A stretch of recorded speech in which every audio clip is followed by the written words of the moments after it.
Today, we are going to build, paint, and weather the entire Chaos Knight Desecrator base. That the entirety of the cosmos is accessible to each and every individual's mind, connected to the great mind, the great spirit.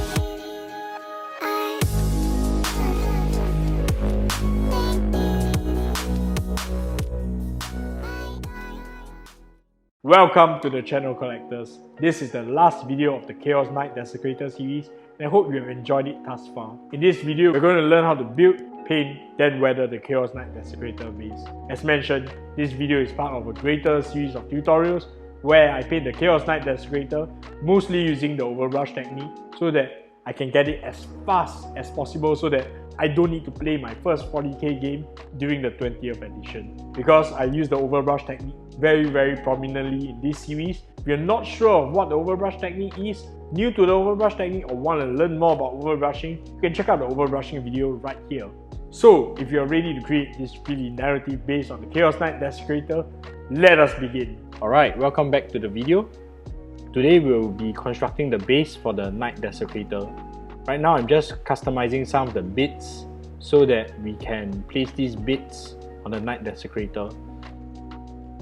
These bits will be a plane crash, and I want this exhaust from this plane to be placed on the base.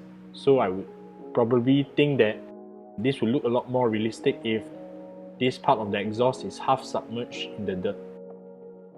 That's why I'm cutting this into two.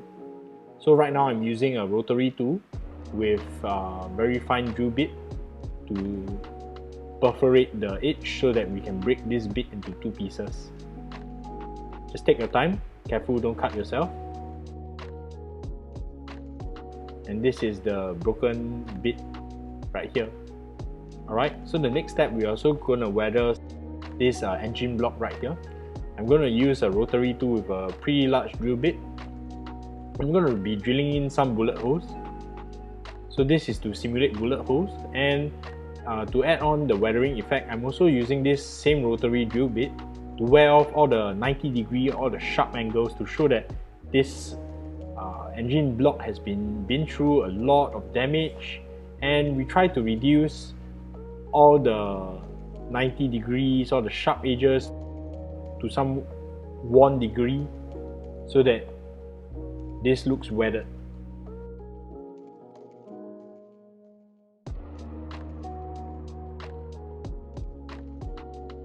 So right here, I'm also drilling bullet holes in different angles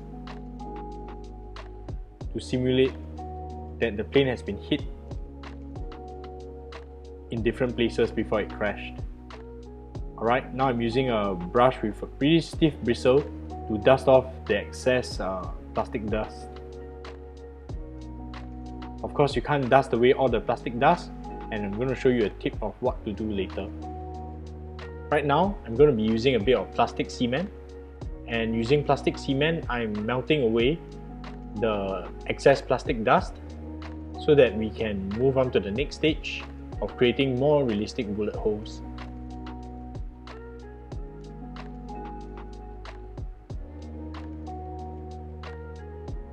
All done. So right now I'm using regular AB epoxy. So this AB epoxy that I'm using is from Magic Sculpt. I'm just filling in all the holes that we have drilled previously and trying to create a flat surface. So at this stage, imagine that you're trying to fix the holes and trying to create as smooth a surface as possible. This might look very weird, but you guys will see why I'm doing this in just a little bit.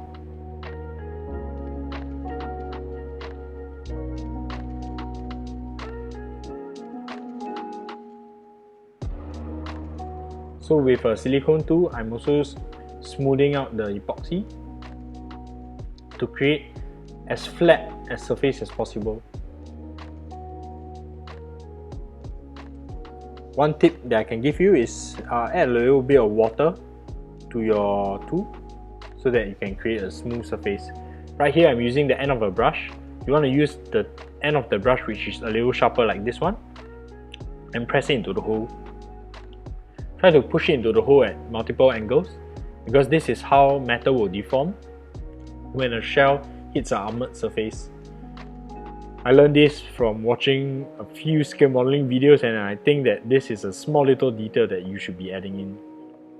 So with a bit of silicone tool right here, I'm just reshaping some of the bullet holes to create some deformities from the bullet hitting the plane.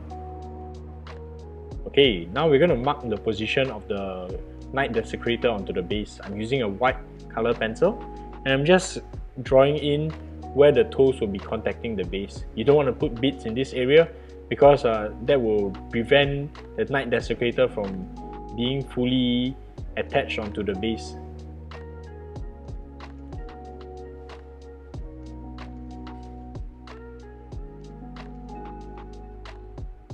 So right now, I'm just gonna place the bits along the base to see how it roughly fits, and to sort of like give it a dry fit. If bits are a little bit too large, I might exclude them from the build in the later stages. Okay, so now that the knight has been tested, right here I'm gonna try to give the knight a little bit more weight and volume onto the diorama, because the Chaos Knight is supposed to be quite heavy. I would think that the dirt and the mud around his feet would be deformed under his weight. So as he's striding forward, I'm trying to think about how the mud and dirt will be deformed as he's walking through this battlefield. Right here I'm using a silicone tool to reshape the dirt moles that are created from his footsteps.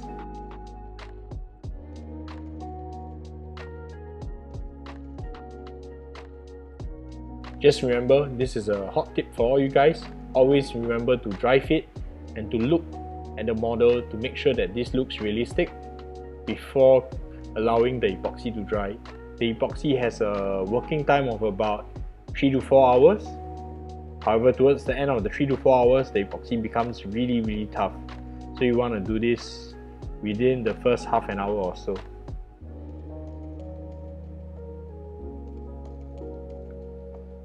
Alright, so right now I'm trying to create the effect that when the plane has crashed, parts were embedded into dirt. So to create the dirt that is embedding the crash parts, what I'm doing is that I'm also using the same epoxy, and I'm trying to fill the gap between the part and the ground with this epoxy. You want to make sure that this line is as irregular as possible. So in doing so, you want to just scrape away the excess, but try not to do it in a straight line, so that the level of dirt has an irregular line.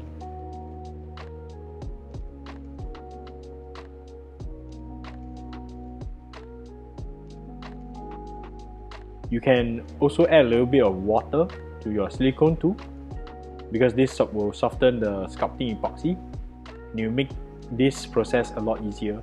Right here, as you guys can see, I have placed the exhaust at an angle so that it's not flat to the ground. This creates some irregularity, and it also creates a sense of movement when the plane has crashed.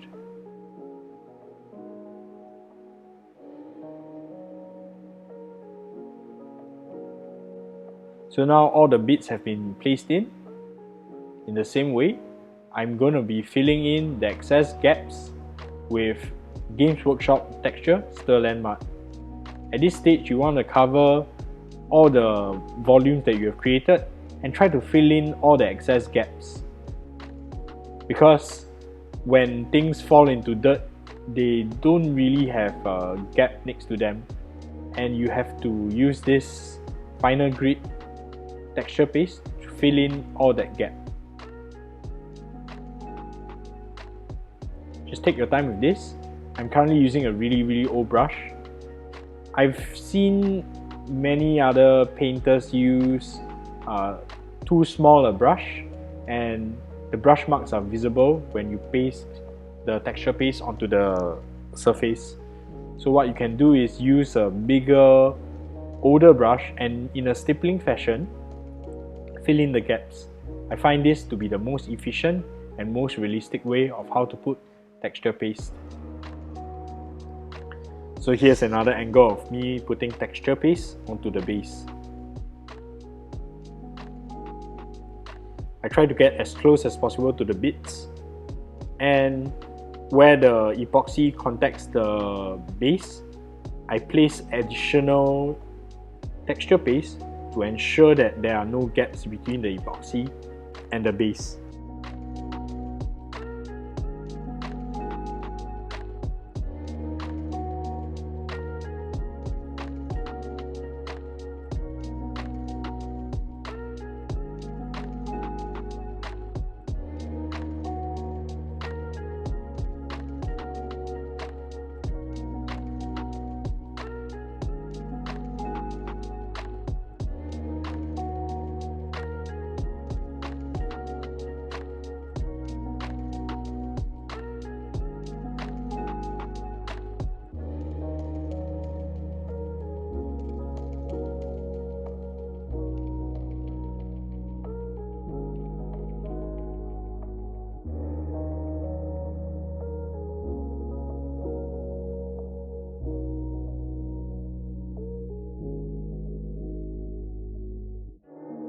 Alright, so now this is the Sterland Mud stage done.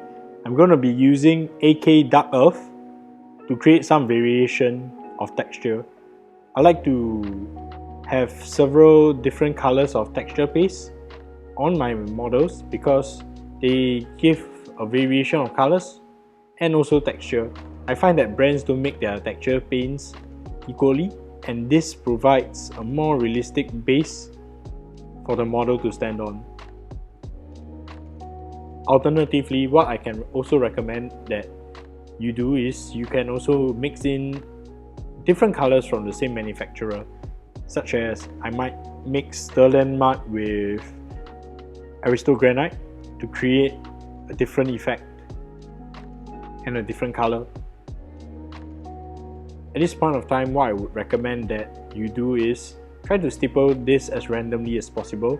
Don't create evenly sized blobs of the color because it would just look like woodland camo pattern. You want to make sure that this is random and it looks as realistic as possible.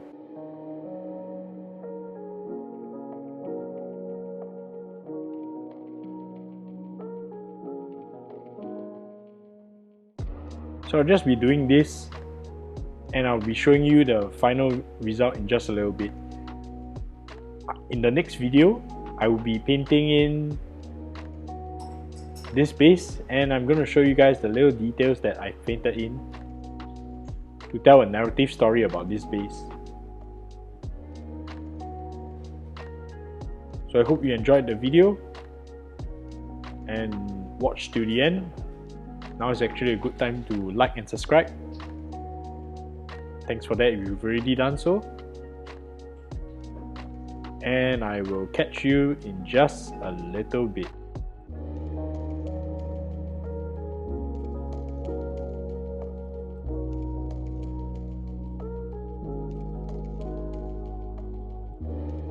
So what do you think about this Chaos Knight Desecrator base? Let me know in the comments below. If you want to see me paint something else, just let me know in the comments below too. I'd like to take this time to thank my Patreons for allowing me to do this. Because of the help and support of my patrons, I'm able to paint, edit, and share with you guys all this knowledge so that we can become better miniature painters together. For as low as $1 a month, you can see my finished miniatures earlier than anyone else in this world. This series will have an exclusive video of how to paint non-metallic metal gold using the overbrush technique, and I'll be sharing some tips and tricks of how you can take overbrushing to the next level. However, if you can't become a patron, that's okay too. I'd like to appreciate your time for watching all the way to the end, and if you could, just give us a like and subscribe because it really helps the channel grow. And if you can, just drop us a comment and say hi to us because we don't bite, and hope to see you in the next video. See you!